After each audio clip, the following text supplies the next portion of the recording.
美国总统川普暂停扣对顶关税，敢若将美国股市扛起来一天。这阵美股四大指数又高收乌，道琼指数是大落上千点。连带今仔早起，台股开盘规个青顺顺，盘中上加是有落到18418点，落百到600点。不过因为国安基金进场护盘，咱台股清悬是收伫咧19528点。台积电嘛有起，收盘是起到889点。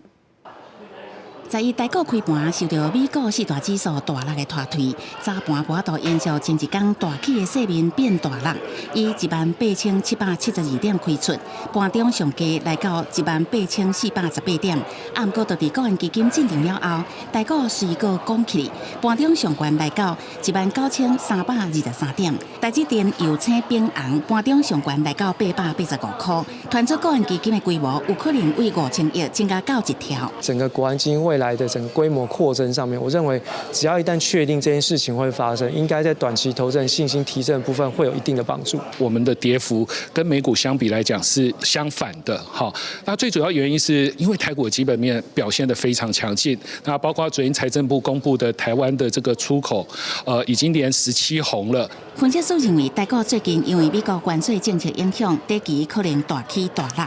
若是美国是利率起价，美股就会回稳。国家关税政策暂缓90天，对台股嘛有利。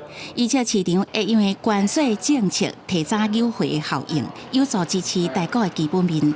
根据财政部七10的公布，3月出口金额495.7亿美金，那创下历史新高，年增率嘛10%.6%。第一季对美国的出口金额是220亿美金，嘛超过对中国甲香港出口的金额169亿美金。如果说目前的这个对等关税没有办法拆弹，而且在90天之后持续上路的话，在这个整个出口上面，还是美国跟中国会是我们2个最主要的出口市场。这个很难讲，就是说未来哪一边的这个整个出口值会比较高。专家表示，观察第一季出口数据，一旦看到极端引起优惠效应，短期间内空运费原来对你有关。